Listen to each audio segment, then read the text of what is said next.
Hey, hey guys, how are you? Welcome to DCP Talks. This is my podcast. Okay, my name is Stephen Candace. I'm an author, and you can visit my website www.authorstephencandace.com, and you can check out any kind of my books, audible books, and as well as information about my podcast, which is every Friday, and then it's released at 2 p.m. And this year was supposed to be starting off, as everybody knows, as things that'll make you go home. But it turns out towards the end, it's, you know what, DCP's Writer's Corner. Let's help writers get some, structure. So there you go. So right now, we're putting everything together, and I love the fact that things are going good. Like I said, you can always reach me and find out things at www.authorstephencandace.com. So let's enjoy everything around us. Let's have some fun. We would discuss a couple of my books each week until we're done with this year's season. I have 60 books out there. Top that. I understand, we all start off small, then we all get bigger, and it's true. My first few books were probably about 100 pages.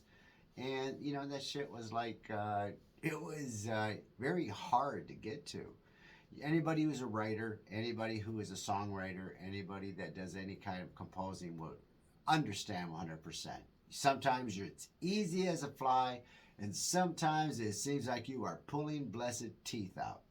And, but I do have so many different varieties, okay? We're talking about fantasy, we're talking about westerns, we're talking about crime, we're talking about horror, he's talking about suspense, we're talking about thrillers, drama, romance, don't forget. And then I have 24 Audible books right now. I am looking to start more Audible books. I just have to get myself structured enough and time in there to do so. So therefore, you know what? Right now, it's my podcast, baby. So, you know what? Podcasting, baby. Right now, I'm pushing DCP Talks. I think so far it's working out okay. This is where hum and ha, it become part of the show. You know me, anybody listeners, I always say so. Oh man, I'm really redundant. I suck about that, okay?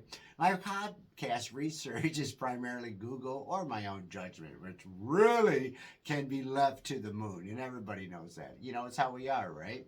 And every episode of podcast is a quick episode, which sometimes can last maybe almost an hour, right? We all sit there and say we don't talk, and then once we start talking about something, our brains just go ahead and just... We're going to talk about 2 books this week.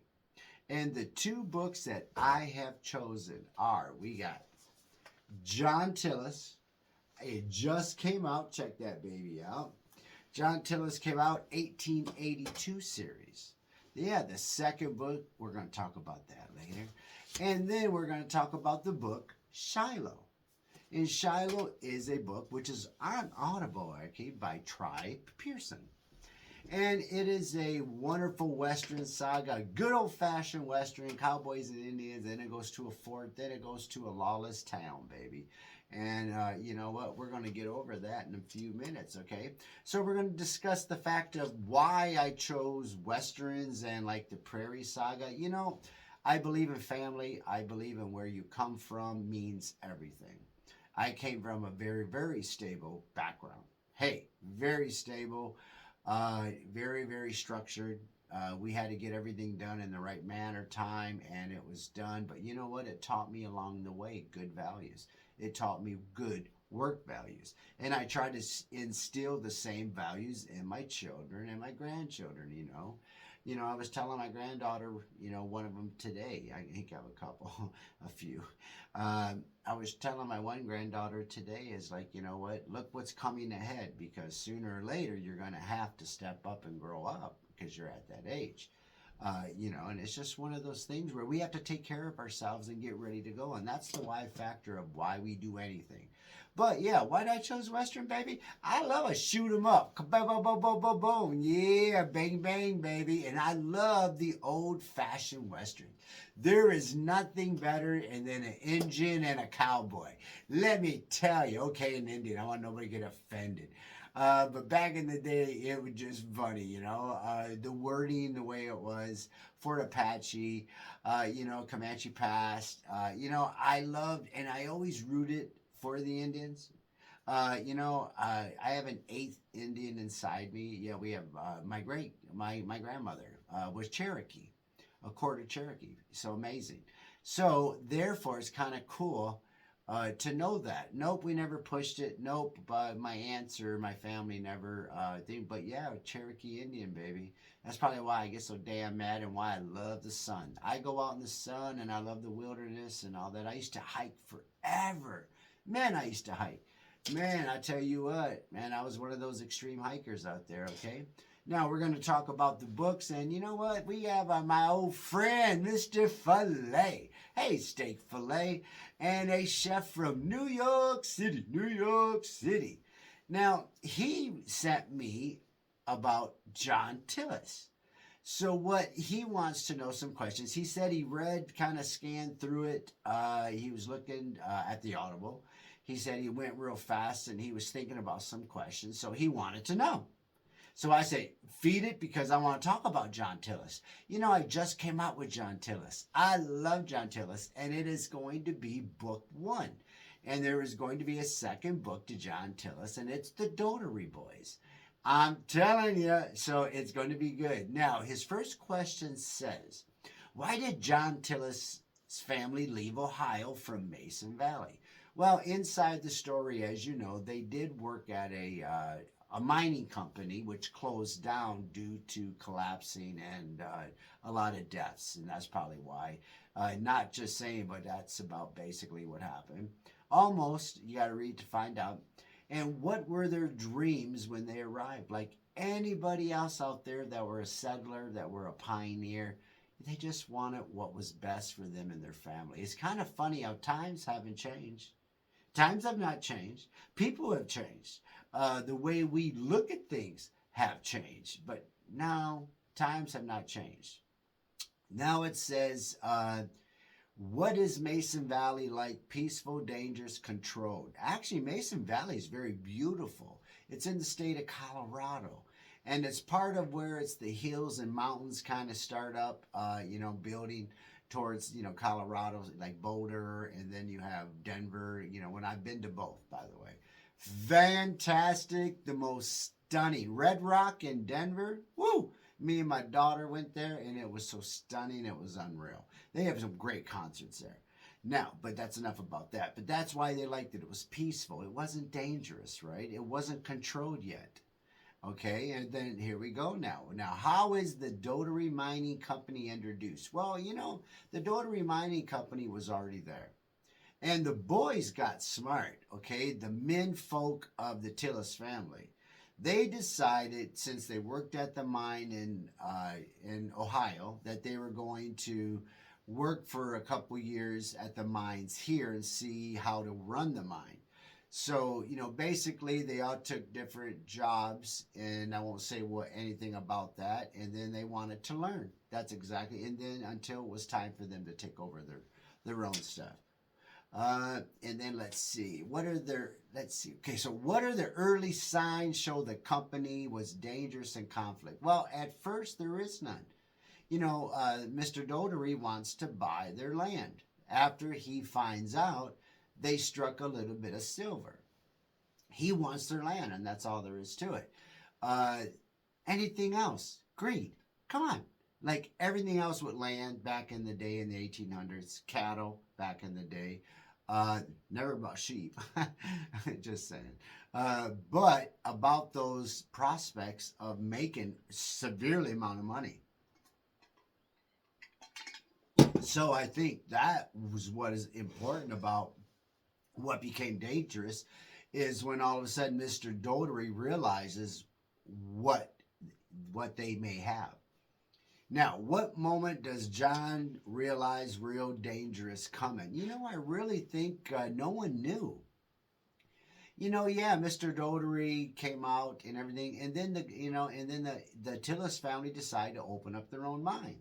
So things, you know, I mean, hey, Then his question says, why does the family, why don't the family refuse to leave? Well, would you? You just came across the United States and prospecting a new property, thinking this was going to be your home. And so for your family, the TILIS family is a large family. Okay, you got 2 brothers and sisters, not to mention chillins. There's a lot of there's a lot of TILIS family now. Let me tell you. Let's see, what warning signs? There was not really, and why didn't they see? No. Okay, what moment makes John realize danger is coming? It was probably when the attack hit. For the first time, the mining company sent Rough Riders to scare them. And that's all they were sent to do. Not kill anybody, but just scare them. Back in the day, it was kind of funny, how people sent. Nowadays, they just sent 2 thugs to scare somebody into paying them or do what they got to do. Like, really, seriously, man. That's really what they do.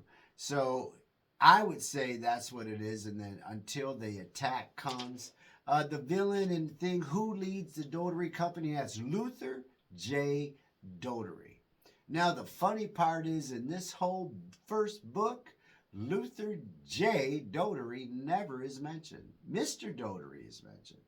And what makes the villain ruthless? Well, you have to read, because it seems like he has a contingency plan to run the whole place. I guess is what it seems like. Has the company done this before? Well, I guess you're going to read. It's probably possible this has happened. And it's kind of funny how nobody knows. Same as your own town right now. How many laws are broken, break-ins, people attacked, you name it, are never mentioned. You don't hear about them no more. It's like it's a cover-up because they don't want to scare people from coming to your frickin' city. Hey. So, how does the company control the town or people? I don't really think they do it yet, but like all companies, since they have a majority of the people that live there, it seems they have some controlling power over that little town or city or village. It just always seems that way. Let's see. What is the darkest secret behind their actions? Well, I think greed. I think the Dotery company wants it all. I think like all companies before, like, man, you know what? Shut up. We're taking all this shit. And I really think that's how it worked, okay? And then, what drives John's need for revenge? Well, I think you're going to have to read and find that one out, man. And let's just say it ain't pretty. But, hey, how does he prepare to fight back? Any means possible. Any means possible. And then he's going to have to figure a way. What obstacles or failures does he face? Man, there's obstacles, and man, there's a failure. I promise you there's failures in these things. And as you know, where there's pleasure, there's pain. That's all. Now, does John struggle between revenge and justice? Don't we all? Don't we all struggle with revenge or justice at times? We want to make the right call. You know what I have the hard time with? I have the hard time with just saying no. When it comes to grandkids, family, I feel guilty, which is really stupid. But I do. That is me 100%. And I think John is the same way. He's had a wonderful life. He was a good man until, things, can make a person turn. In the end, the last question, does John bring him peace or change him forever? Baby, I think after everything that he has been through, we all go through changes. There has not been a time in our life that hasn't changed us. When my mother died when I was 10, changed me forever. Okay, when my sisters moved away, which we were super duper close, changed me forever. That loss. There were times when I left Florida for Florida, and I moved away from my entire family, which I was around my whole entire life, and I'm talking about we were always together. That was detrimental for a few years until I came back after 2 years for my brother's graduation. And then it makes you realize how much you miss the family. And then it makes you realize at times how much you moved away. Why? I'm only kidding, but I do have a tight family, and we just missed each other. But it is what it is. So there you go. Thank you, Mr. Steak Filet from New York City. New York City. Now, here is Mr. Cuervo. He wanted to ask some questions about Shiloh. I think that's fucking cool because Shiloh is a good book. Shiloh is my man. This is a good book. Tyr Pearson narrates that shit. His voice is so cool. He talks like the Western style. You hear through that rustic. Man, I love it. And Shiloh, you know what? I wrote because I miss old-fashioned Westerns. I grew up in the day where Westerns were the #1 movies. Westerns? Hey, like that shit? Not dresses, man. We're not talking about RuPaul. We're talking about Westerns. So Westerns back in the day were a movie draw. They were at the movies, man. Big Westerns have always made it really, really big. My man John Wayne, the Duke, has always. I have so many DVDs of his collections. I love them. You know, my favorite, you know, is The Sons of Katie Elder, the McClintocks. Oh, I love that shit. Okay, the Cowboys. We're talking about. Oh man, he done so. Okay, True Grit, Rooster Cogburn. I mean, so many great movies. You know, and then. You know, people came afterwards. But then back then, too, there was James Gardner did a few good movies. Clint Eastwood did a lot of great movies. The Good, the Bad, the Ugly. I mean, I'm telling you, man. Outlaw Josie Wales. So I've always been a Western fan. So I wanted to go back and create that. You know, the old Fort Apache, the old New Yorker. The old, you know, Western stagecoach, you know, the stagecoach, all kinds of the Rio Grande. I wanted to hit that kind of movie again, and where good is good, evil is evil. That's the way it really is. There is no in between, and people try to say it is. Man, you messed up. So let's talk about Shiloh. Mr. T. Cuervo, my man. What's up, dog? There you go. Cheers. His first question says, what makes Shiloh a lawless town? You know, Shiloh is a lawless town for the sake of there's murders all the time going on. There's no sheriff.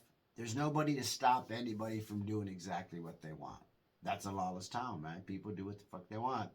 Our society is turned into almost a lawless.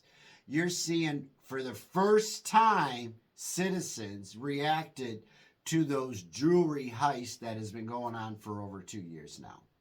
We got these refugees all in, and it's wherever they're from, whether it's Somalia, whether it's Grenada, whatever it is. But those type of people are doing it, and it's happening because they show themselves. They don't give a shit. And citizens retaliated, which was crazy, and caught them. Knocked him down 2 days ago. That was crazy. Yeah, that was awesome. So it's going to happen again where citizens are going to take back because the laws are not doing their job. And society is breaking down more and more, and people feel threatened. That's what it comes down to. And Shiloh's a lawless town, and that's what happens. You feel threatened. Who currently holds power in the town? Oh, there is a gentleman on the outside of town who owns the largest ranch. And you're going to find out that he has a lot to say about Shiloh and what happens in Shiloh. Now, there are some key people now in Shiloh, which power can shift over time. But these people are, going to be key players in here. So let's see. Why hasn't anybody stopped the chaos before? Because it's like anything else. When laws continue to be broke, it just continues to be lawless. There is the worst prison, true story, in Brazil. Worst prison in Brazil. No guards. Police refuse to go. It runs itself, and they have their own laws. How's that for you? That's a Shiloh right there, man. So what crimes are mostly common? Probably shoot-ups, killings. I mean, come on, man. The Undertaker makes great money back then. He got paid. It didn't make a difference, right? Who's the main character? Oh man, you're gonna love Tom. Tom Shepard. You're gonna love some Tom Shepard now. Tom Shepard used to be a major in the Union Army. And so he was sent to Fort Simpson in the book. And so that's not hiding anything, it's around the back, to work as a liaison between the Indians going to the reservation and the Union soldiers. That's his job. So therefore, Tom becomes a key player in the whole book. He's the man. That's it. Tom Shepard is the man. So you're gonna find that out. And let's see. Who sends this man to Shiloh and why? Okay. The President of the United States asks Tom to go to Shiloh and clean up this lawless town. But like everything else and didn't tell Tom, there's a reason. Because after, you're going to find out years later, and this is after the book, but you will find out at the end. But let's just say things change. Ooh, that was a good cover-up. Gotcha. Yeah, things change. So therefore, you're going to find out how they change. And that's what you want to find out. Now, what personal reason drives him to take this job? He's a good old-fashioned, good soldier. Will help. Okay, he's friends with the Indians. And yet he was a soldier. So it shows you that he is his mindful. When he goes to Shiloh, then he meets friends that he needs, and he knows how to pick them. Let's just say now. I'm telling you, he's pretty smart. What is his moral code, man? You know what? Good against evil, like me. I believe in good against evil. I believe the knight in shining armor. I'm the dog that protects the sheep from the wolf. Yeah, I am not, I would do whatever it takes to do it. What weakness or past mistakes haunt him? We all have weaknesses. We all have past mistakes. And usually it's a woman involved. And in Shiloh, it's a woman involved too. Damn, you got to read it because you know what? Yeah, poor guy, right? Oh, let me tell you, it haunts him, man. Villains in conflict, there's a villain and he's good. And Tom, with the help, okay, he needs a couple francs because he has to hire a sheriff. So he's going to hire Matt. Yeah, so he hires Matt. And then, of course, there's, the saloon, which is always Tom's favorite place in case he's got to get somewhere to relax. And he becomes friends with Miss Kitty. So there you go. So therefore, and then there's other people that want to help out Tom, but it usually doesn't work out. But like I said, man, hey, how does the main villain keep the town under control, Shiloh? Well, he hires hitmen and he hires men to have them go into town. There's a Matt Masterson you're going to meet, and he can be a pretty interesting character.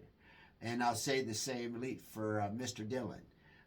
Very interesting character. Let's just say they sure like making a mark on things, okay? And, what is the first major clash? Oh, there's some good major clashes, and it comes slow, then it goes bigger, then all of a sudden. What happens to the heroes that try to enforce? Like everyone, people try to kill them. Why is it people try to kill the heroes? You're supposed to cheer for the hero, not root and cry. Really, seriously, man, come on. Is there a betrayal or setback that destroys their mission? Oh, there always is. Wait till you find out, oh Lord, about the church. Oh, you got to meet the preacher and oh, Lord, you got to see what happens there. Talking about, man, that's a spooky shit there. Let's just say you need to find out.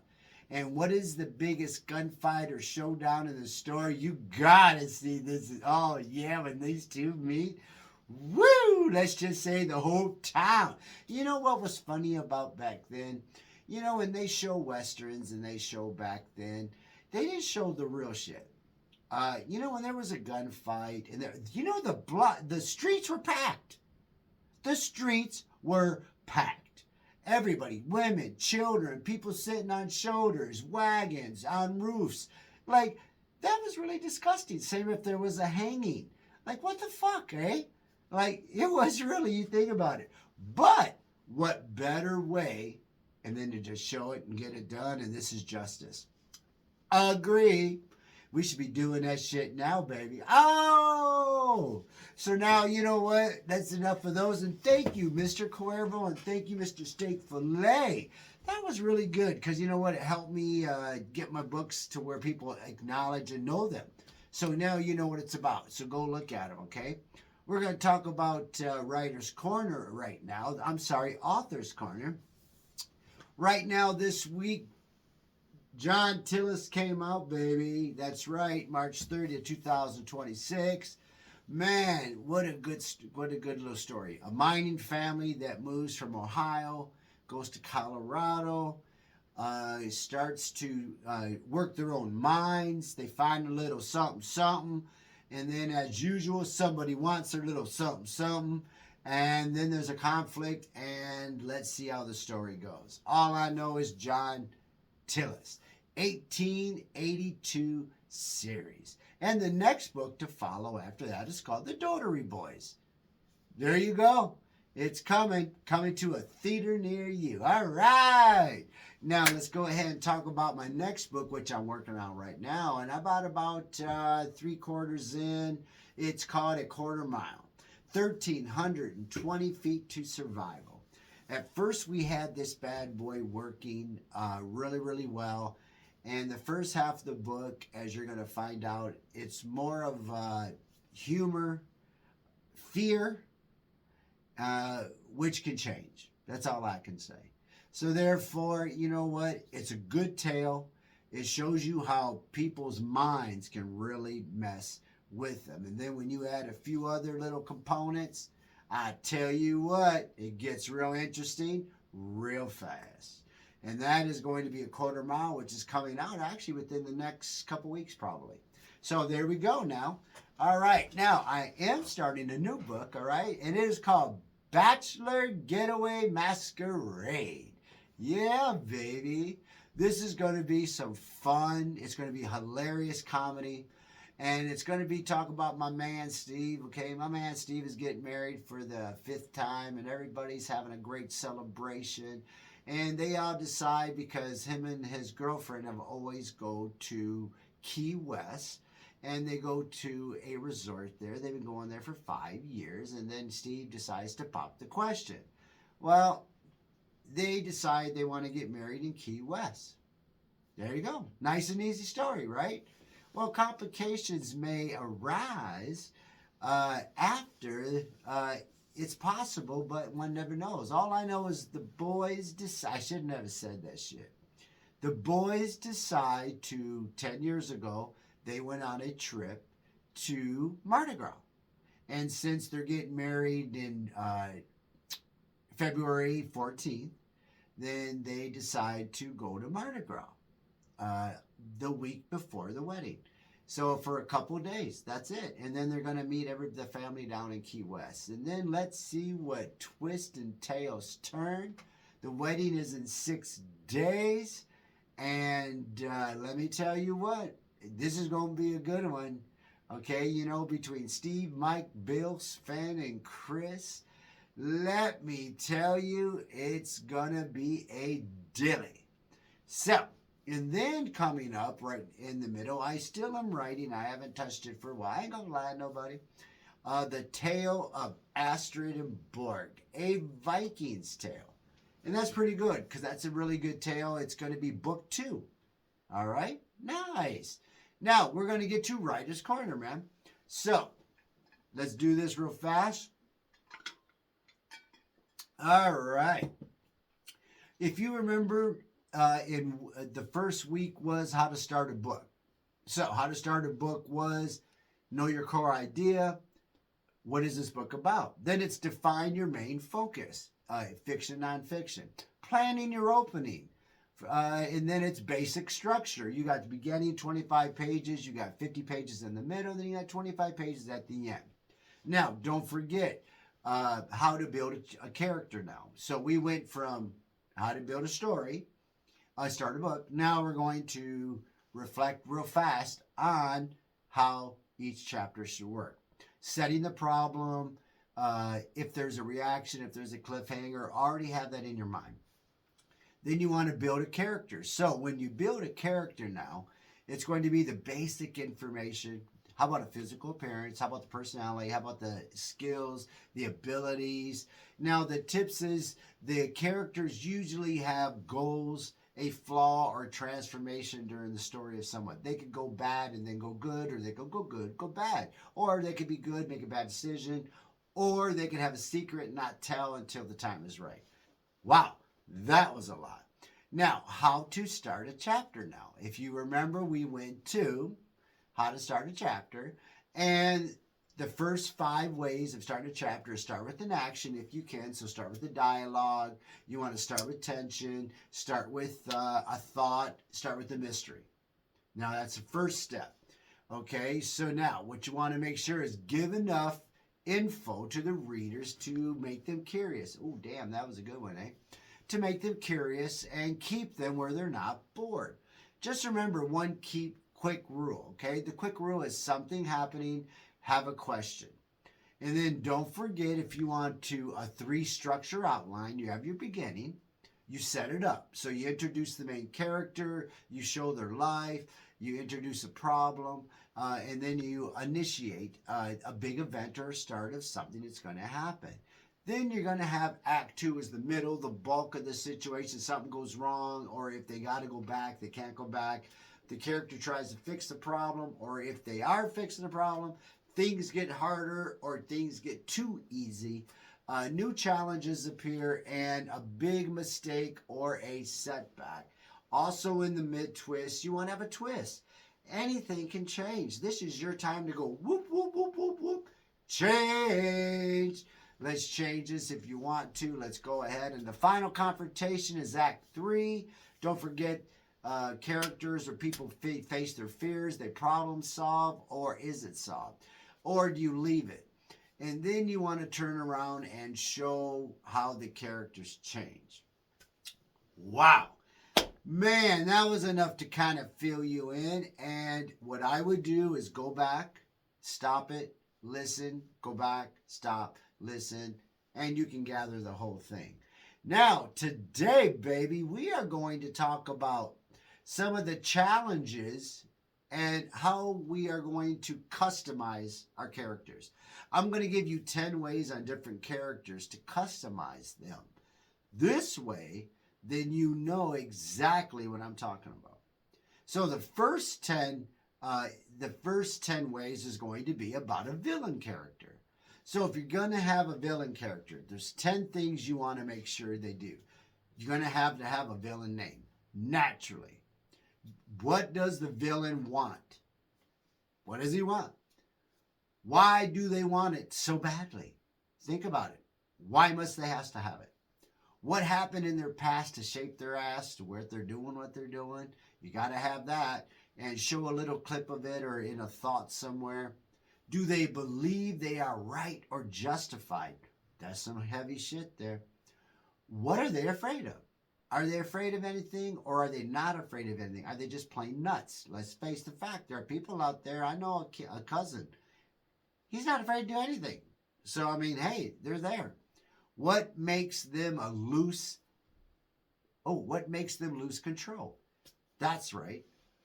What sparks them? What makes them snap? What makes them not think about it? So who do they care about? If anybody. Do they care about anybody, or they don't give a good damn? I'm watching a series right now where the kid said, nobody's ever done nothing for me, so why do I do anything for anybody? Explanation, 1 line, 2 lines, done. What methods do they use to get what they want? Well, that's just it. This is where your mind takes control. You can make them a fantasy super, if they're a villain, make them evil. That's it. So you pick what they do. What happens if they succeed? Shit can change. You always remember, shit can change.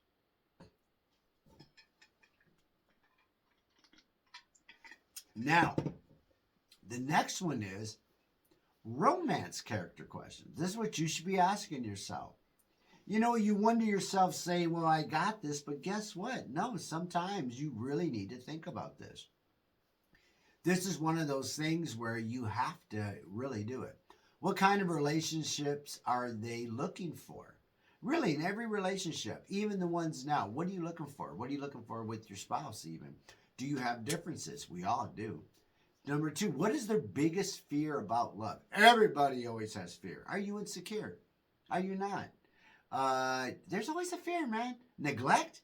I mean, everybody always has shit. That's all I gotta say. Have they ever been hurt in the past relationship? We've all been hurt. We have all been hurt. Okay, that's it. Unless you're like my sister. My sister and Jimmy have been together for 47 years. Shut up. I love you. God bless you guys. Now, have they been hurt? Okay, we already did that shit. What qualities attract them to people? This is true. Everybody has a certain niche. I've always loved redheads.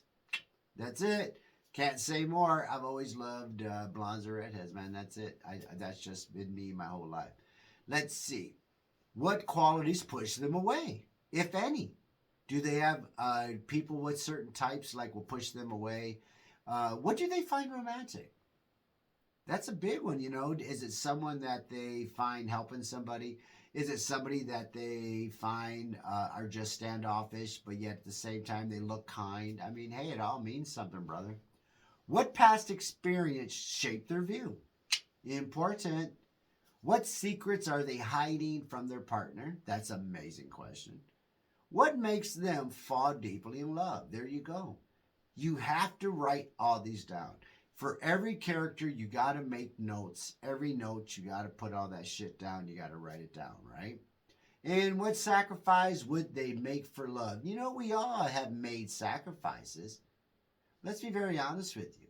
Every one of us that's alive have made sacrifices one time or another for our children, for our loved ones, and that's all there is to it. And it seems to never be for ourselves, okay? Just remember, strong romantic characters usually have emotional wounds. So make them hurt. A personal growth or a meaningful connection. There you go, man. I'm giving it to you. Now, let's talk about a fantasy character questions. I'm going to give you 10 of those, and I think that's going to be the last ones. So I'm giving you a broad idea about customizing each character, if that makes any sense. Now you know how you customize whatever character you want to do. Use this formats. Now, what is the name of your fantasy character? Does he have a race? Is he human? Is he elf? Is he a dwarf? Stuff like that. Then, what kingdom, village did they come from? You got to remember, it's a fantasy character. You can choose whatever you want. I wrote 10 Zorn's Quest books. And I'm telling you, there are so many characters which I actually have drawn myself. And those are my drawings in all the books. Every drawing you see in those books are mine. I did them, that's right. So therefore, yeah, now you're talking about what village they come from. Do they have any special abilities, powers? You're talking about fantasy, man. So you're talking about sci-fi fantasy? Yeah, okay. What is their main goal or quest? That is always so important. What magical item or weapon do they carry? They always have one. Every fantasy character always has one. Zoran has a sword. It's just the way it is. Do they have a weakness that could put them in danger? That's a very good clue. There's a lot of things out there that can change, and I like those types. What type of magic exists in their world? In Zorn's Quest, there's all kinds of magic. There's all kinds of people in magic that come out. So you can make it anything you want. I want you to remember that.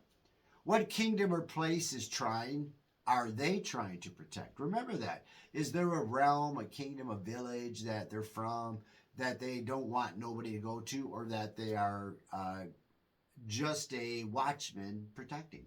That choice is yours. And then what test or challenge would prove their courage? There's always something that makes them a badass. That's all there is to it. So make it good. Now, will they ever change during their jury? Oh, will they ever change during their journey? No, they will not change during their journey. A strong fantasy character is often have a quest. There's always a reason why they're doing what they do. There's always a magical world, and there's always some kind of growth out of it, or they get something out of return. Always remember, too, a great plot twist works best. Small clues, kind of do it all. You know, I started doing this very well, and I found that I started dropping clues in the first few chapters.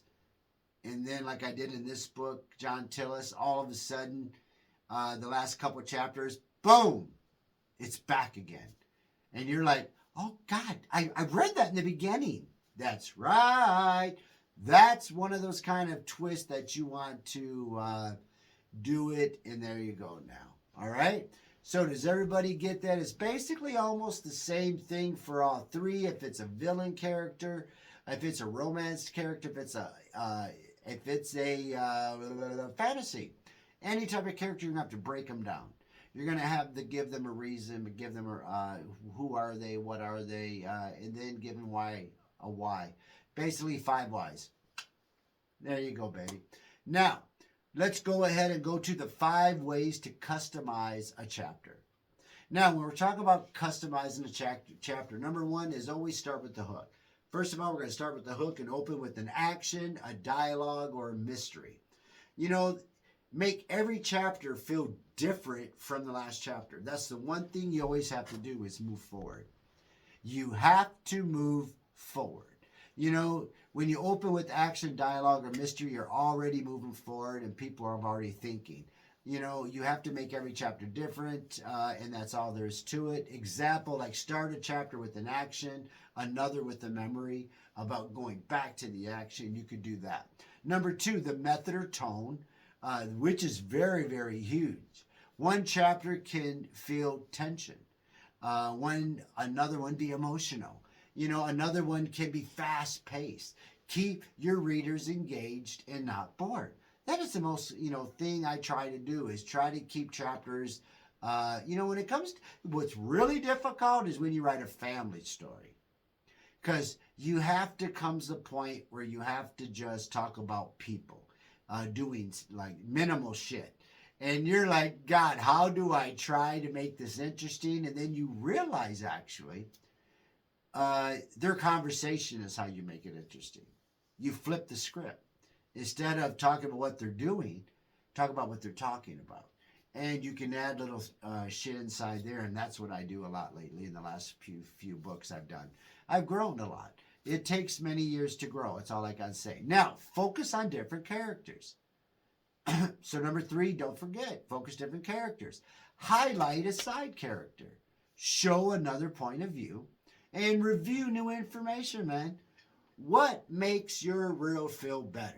You know what I mean? Add a purpose to each chapter. When you add a purpose to each chapter, every chapter should do at least one of the few things. You ready? You want to move the story forward, you want to reveal something new, and you want to increase tension. Make it interesting. When you do that, then everything else follows suit and you're good. No filler chapters, please. And number 5, you want to end with a hook or a cliffhanger, baby. End with a...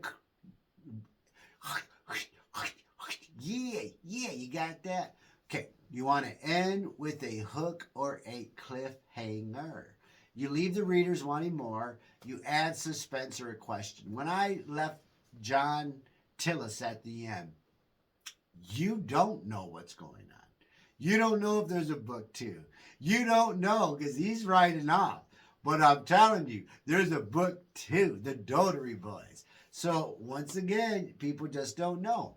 Now, here's a little pro tip, okay? Think of each chapter like a mini story, okay? You have a beginning, you have a hook, you have a middle conflict, and you have an end, you have a cliffhanger. Bada bing, bada boom. How's that? Now, let's go back over those 5 things one more time, okay, for you. So ways to customize your chapter is you're going to start with a unique hook. Okay, unique hook should open with an action, a dialogue, as I told you. Number 2, you want to change the tone or mood.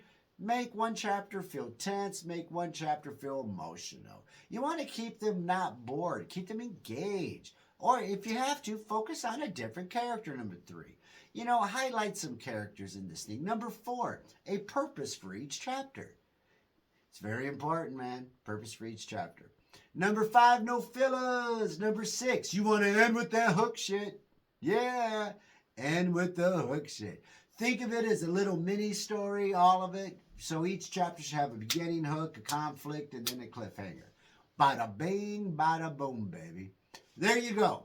So that is our Writer's Corner for this week. Hallelujah. You guys were amazing. Thank you. Take your time. Write it down or record it. Put it on your computer. Or do what I do. You can use a phone and push voice record, and you can record what I'm saying. Therefore, you can type to text, send it to your phone or a computer, and that's what I do, and I print it. So we're going to go with the little podcast humor for the hell of it. I started a podcast for fame. My dog is still my biggest fans. Both my dogs love me. They lie in my room and they just sit there and listen. No wonder why they just look at me like, you're nuts. Podcast rule. The biggest conversation always opens before you press record. Isn't that the freaking truth? Every conversation does. No matter who you talk to, it just seems like you have the best conversations, and then all of a sudden you got to hit that shit. I talk to strangers on my podcast. Apparently it's called an interview. That's funny. I love it. And let's see where we go. Podcasting is just telling a story with a microphone, let's be honest. Unless you have somebody and you guys are talking about something and flopping back and forth, man, it's my point of view, the whole thing. I know, I hope you liked it. Oh, yeah, right? And podcasting tip. If you don't know the answer, ask another question, baby. Yes. Now, don't forget tonight, Survivor, whoop, whoop, whoop, whoop, whoop, whoop, whoop, on Wednesday nights, baby, yeah. Boy, it's going fast. I just want to give a quick poke. Sorry. Now, I will leave you with the quote of the week. I write them all in my book, so please. Okay, this week's quote is, remember, if you always head into your sunshine, the shadows will always fall behind you. Praise the Lord. Hallelujah.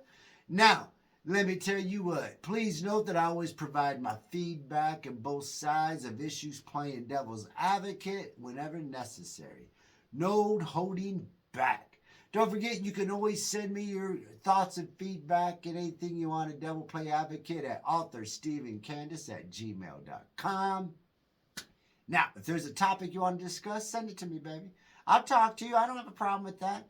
I will chat with you soon, and holla, and have a great day. And I want to say thank you, man, for Elk Artwork. Always sending me some DCP quotes to help me out. I love it. Thank you. Kiwi Productions has had a few productions going on that's been kicking. I love it. His podcast. Yeah, he's got a podcast with Ash. So this is pretty cool. Yeah, to listen to those. It gives me ideas. I love it. You guys are doing great. Keep it going now with Sparkling Sword. Don't you stop sparkling. All right, you guys have a great day. To all my shouting fans out there, man, we got the Gamins. Hey, we got the Moody's. And, okay, there we go, Mr. Billy Roy. Cheers. Have a great day. May the force be with you. DCP Talks is out.